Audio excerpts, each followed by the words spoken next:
So I think that in some senses our moral responsibility and perhaps even obligation to try and create sustainable living conditions for everyone. As an empathic species, we should aim to maximize the potential for human flourishing. It is, however, evident when looking not just at third world countries, but even in our own country, that there are a lot of people who currently find themselves in incredible hardships, whether be it by lack of money, food, or proper medical health. In trying to alleviate these burdens, it is imperative that the government be resourceful with taxpayer money, our money. It is clear that certain things are prioritized. We need our national defense to defend us because we're susceptible and a direct target of terrorist groups. We also cannot spare to reduce the money going to education. It prepares and shapes the forthcoming generations to excel in their careers and competitive job market. Retracting healthcare funds is not an option for obvious reasons, but one thing we can do without, and the reason of today's debate, is planetary space exploration. We, the affirmative, are proposing the following. The trade-offs for space exploration are mostly negative. Subpoint A, planetary exploration poses a risk both monetarily and to the lives of astronauts. At an average cost of $1.5 billion per flight and a lifespan budget of nearly $200 billion since 1971, according to public records, there is simply too much money being spent precariously without any guarantee of success. Missions such as Apollo 1, Challenger disaster, and more recently the Columbia disaster in 2003 have claimed the lives of over a dozen astronauts and are epitomize our frailty in outer space. Now there are machines as alternatives, but these still pose negative results, and my partner will address them later. Subpoint B, planetary missions are producing a hazardous environment for posterity.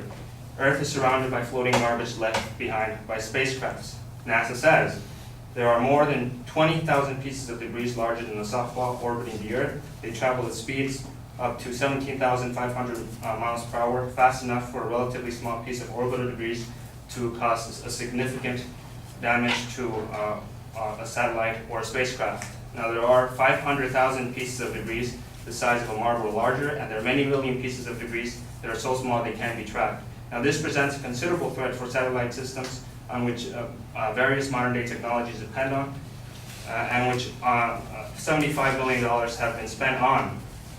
Now, future launches add to the risk of these delicate instruments. Subpoint C, planetary missions have failed to deliver significant scientific breakthroughs that are propitious to us. Aside from the experiments conducted abroad, the International Space Shuttle, little knowledge has been gained that can be used to improve our lives here on Earth. Our inherency claim is that the current system gives too much money to planet space exploration. Subpoint A, the United States already has the most advanced space program in the world. It was the intention of previous presidents to flex their technological power over other countries. Now this is obviously no longer needed since we seek to maintain peace, and in previous instances the space race did threaten us to war. Subpoint B, the general consensus among taxpayers is that we shouldn't fund space exploration. This implies the government isn't justified in spending taxpayer money. And our solvency claim is that NASA should seek other means to raise money for planetary missions. Subpoint A, retracting funds will enable us to focus on domestic issues. According to the Committee for Education Funding, schools K through 12 received $46 billion of discretionary funding. Schools have been suffering from these cuts, whose peak budget was in 2009, where they received $90 billion, which is more than double what they're receiving now. The U.S. Department of Education says, by investing in what works, learning about what works, and sharing what we learn, we can help more students succeed. Now this is really what we need for a brighter future.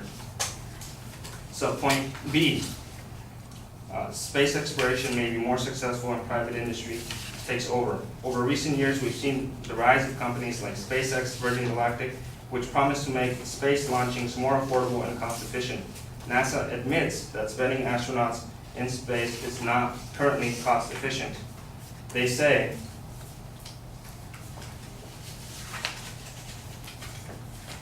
sorry about that,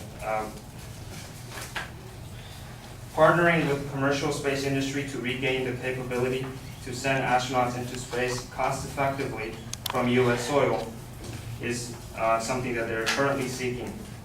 And I think with that, I'll just quickly recap my points. Our significance claims are that the trade-offs of planetary space exploration are mostly negatives. Subpoint A, planetary missions pose a risk both monetarily and to the lives of astronauts. Subpoint B, planetary missions are producing a pernicious environment for posterity. Subpoint G, planetary missions have failed to deliver scientific breakthroughs that are propitious to us. Our heresy claim is that government is giving too much money to space exploration. Subpoint A, previous government funding was to show superiority over foreign nations, which is no longer needed. And subpoint B, the general consensus among taxpayers is that we shouldn't fund space exploration. And our solvency claim is that NASA should seek other means to raise money for space, for exploring space.